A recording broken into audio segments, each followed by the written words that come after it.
नमस्कार, आप सभी का डिजी स्कूल में स्वागत है। आज हम लोग कक्षा 7 का संस्कृत सुभाषिका द्वितीय भाग का 5वां पाठ लालन गीतम का प्रश्न उत्तर हम लोग आज करेंगे। तो आइए हम लोग शुरू करते हैं। तो इसमें हम लोग देखेंगे, पहला कहता है पदानी बोधत। इसमें पद दिया हुआ है इधर और इधर इसका हिंदी अर्थ दिया हुआ है। दूसरा कहता है गीतम सस्वरम गायत, गीत को सस्वर गाइए, स्वर के साथ गाइए। तो ये कर लीजिएगा। हम लोग क्वेश्चन नंबर 3 से करते हैं। एक पदेन उत्तर, मतलब एक पद में उत्तर दीजिए। का विहस्ती मतलब क्या मुस्कुराती है। हम लोग वो पाठ को याद कर लीजिएगा, उसमें लिखा हुआ था का विहस्ती तो धरणी। तो हम लोग यहाँ पे लिखेंगे धरणी विहस्ती। किम विकसती क्या खिलता है। तो हम लोग इसका आंसर क्या लिखेंगे, कमलम।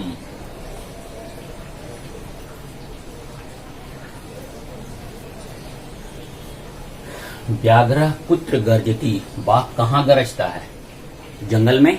जंगल का संस्कृत होता है विपिने।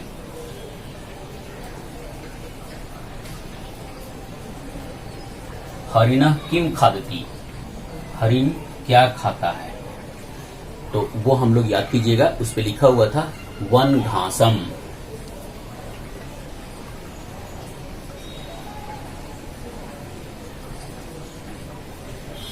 मंदम कह गच्छति, धीरे कौन चलता है। इसका आंसर होगा उष्ट्र, ऊंट। क्वेश्चन नंबर 4 कहता है रेखांकित पदानी आधृत्य प्रश्न निर्माणम कुरुत। रेखांकित पदों के आधार पर प्रश्न का निर्माण कीजिए। तो ये प्रश्न निर्माण का एक हम अलग से वीडियो बनाए हैं, आप उसको देख लीजिएगा। जहां हम लोग आइए इसको करते हैं। पूछता है सलीले नौका सेलती, तो नौका कहाँ चलता है, यही पूछता है। तो हम लोग का इसका जो प्रश्न होगा नौका कहाँ चलता है, तो हम लोग लिखेंगे पुत्र। तो सलीले के जगह पे हम यहां लिखेंगे पुत्र नौका सेलती, और यहां पे प्रश्नवाचक चिन्ह लग जाएगा। तो हो गया पुत्र नौका सेलती। पुष्पेषु चित्र पतंगा डयन्ते, फूलों पर तितलियां उड़ती हैं। तो पुष्पेषु का क्या होगा, हम लोग लिखेंगे यहां पर केसु चित्र पतंगा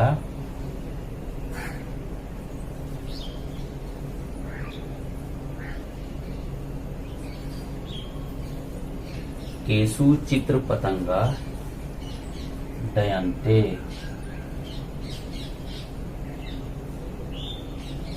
ग कहता है उष्ट्र पृष्ठे भारम वहती, उष्ट्र पृष्ठे किम वहती क्या ढोता है। ऊंट पीठ पर क्या ढोता है। लिखते हैं उष्ट्र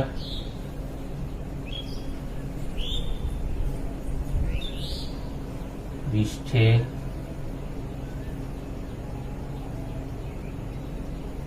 किम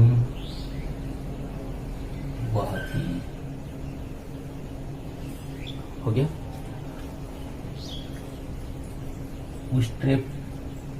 उष्ट्र पृष्ठे किम वहती, ये इसका हो गया, ये इसका हो गया। फिर है धावन समय अश्व किमपि न खादती, दौड़ने के समय घोड़ा कभी भी नहीं खाता है। तो दौड़ने के समय कौन, अश्व के जगह पे हम लोग को लिखना है कौन।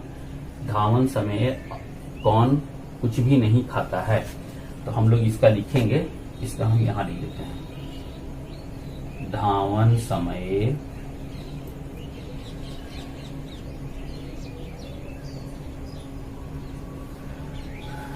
अश्व के जगह कह किमपि न खादती।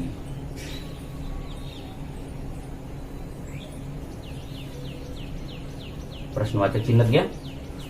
सूर्य उदिते धरणी विहस्ती, सूर्य के उदय होने पर पृथ्वी हंसती है, मुस्कुराती है।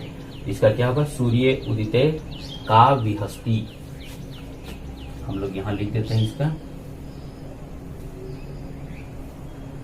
सूर्य उदिते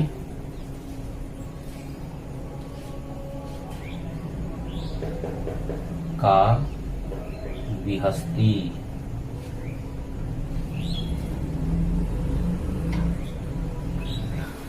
क्वेश्चन नंबर 5 कहता है मंजूषातः समानार्थक पदानी चित्वा लिखत।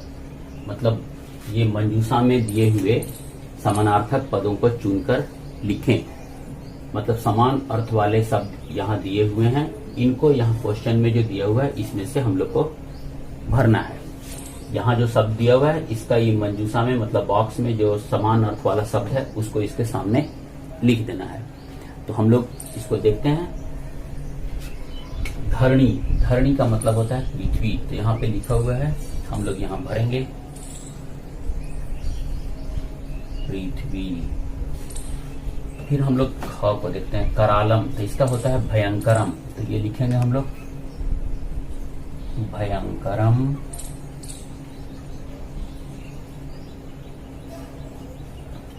फिर सलीले, तो इसका अर्थ होता है जल। तो जले भर दिए हम लोग।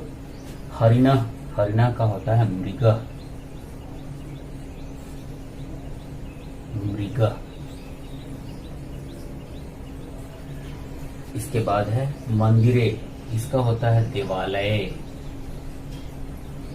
देवालय। विपिने मतलब जंगल में। तो यहां देखेंगे वने लिखा हुआ है, ये वने। इस तरह से हमारा 5वां भी हो गया। अब 6ठा कहता है विलोम पदानी मिलयत। विलोम पदों को मिलाइए। जैसे मंदम, मंदम मतलब होता है धीरे, और क्षिप्रम का मतलब होता है तेजी से, धीरे। तो इसको हम लोग इसके साथ में ऐसे मिला देंगे। कठोर और स्निग्धम का मतलब होता है मुलायम, है ना। तो कठोर का हम लोग मिला देंगे स्निग्धम से, ऐसे। पुरातनम मतलब पुराना, और नूतनम मतलब नया। तो पुरातन को हम लोग नूतन से ऐसे मिला देंगे। और पर्याप्तम को पर्याप्तम कर देंगे हम लोग। ये हो गया। बोला था विलोम पदानी मिलयत, ये हम लोग इसको मिला दिए। मंदम का क्षिप्रम, कठोर का स्निग्धम, पुरातनम नूतनम और पर्याप्तम का पर्याप्तम। क्वेश्चन नंबर 7 है आम अथवा न माध्यमेन उत्तरत। आम का मतलब हाँ, न का मतलब नहीं। हाँ या नहीं में, हाँ अथवा नहीं माध्यम में उत्तर देना है। जैसे लिखा हुआ है क, धावन समय अश्व खादती। क्या यह वाक्य सही है कि दौड़ते समय घोड़ा खाता है? तो हम लोग जानते हैं कि नहीं खाता है। तो हम लोग यहाँ पर इसका आंसर में लिखेंगे न। सिंह नीचे गरजती। सिंह नीचे गरजता है कि ऊंचे गरजती? तो ये भी न गलत है, तो नहीं हो गया। तो न लिखे। उष्ट्र पृष्ठे भारम न वहती। ऊंट पीठ पर भार नहीं ढोता है, ये भी गलत है। तो हम लोग लिखेंगे यहाँ पर न। पुष्पेषु चित्र पतंगा डयन्ते। फूलों पर तितलियां उड़ती हैं, ये सही है। तो लिखेंगे आम।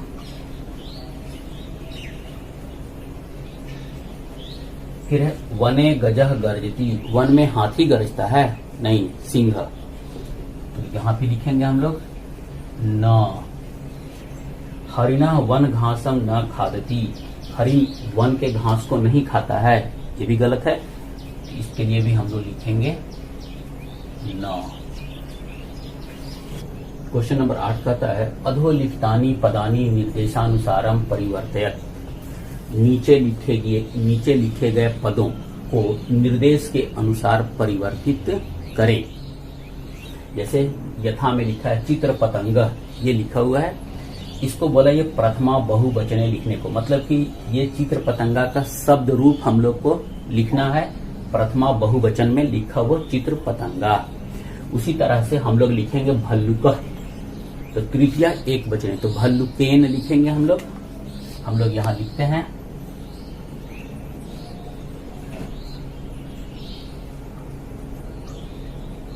भल्लुकेन। अब है उष्ट्र पंचमी द्विवचने। पंचमी द्विवचन में लिखना है तो द्विवचन में हम लोग को पता है भ्याम लगता है, तो उष्ट्राभ्याम करेंगे हम लोग। तो यहां हम लोग लिखेंगे उष्ट्राभ्याम।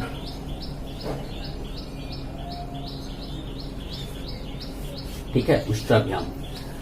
फिर है हरिण का सप्तमी बहुवचन में लिखेंगे हरिणेषु।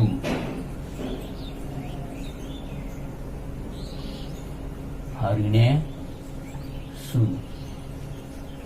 व्याघ्र द्विवचने, द्वितीय एक वचन में लिखना है तो हम लोग इसको लिखेंगे व्याघ्रम।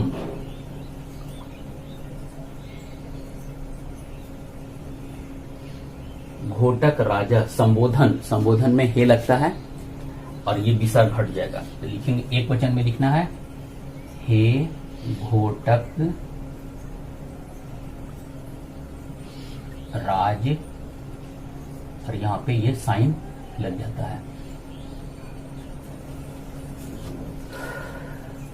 तो चित्र जैसे भल्लुक का लिखे तृतीय एक वचन भल्लुकेन, उष्ट्र का पंचमी द्विवचने उष्ट्राभ्याम, हरिण का सप्तमी बहुवचने हरिणेषु, व्याघ्र का द्वितीय एक वचने व्याघ्रम, और घोटक राजा का संबोधन एक वचने हे घोटक राज, हे घोटक राज। तो इस तरह से हमारा यहाँ पर ये जो इसका प्रश्न अभ्यास था, प्रश्न उत्तर, ये यहाँ पे समाप्त होता है। प्लीज यदि आपको अच्छा लगा हो तो लाइक और शेयर जरूर कर दीजिएगा। पूरा वीडियो देखने के लिए बहुत बहुत धन्यवाद।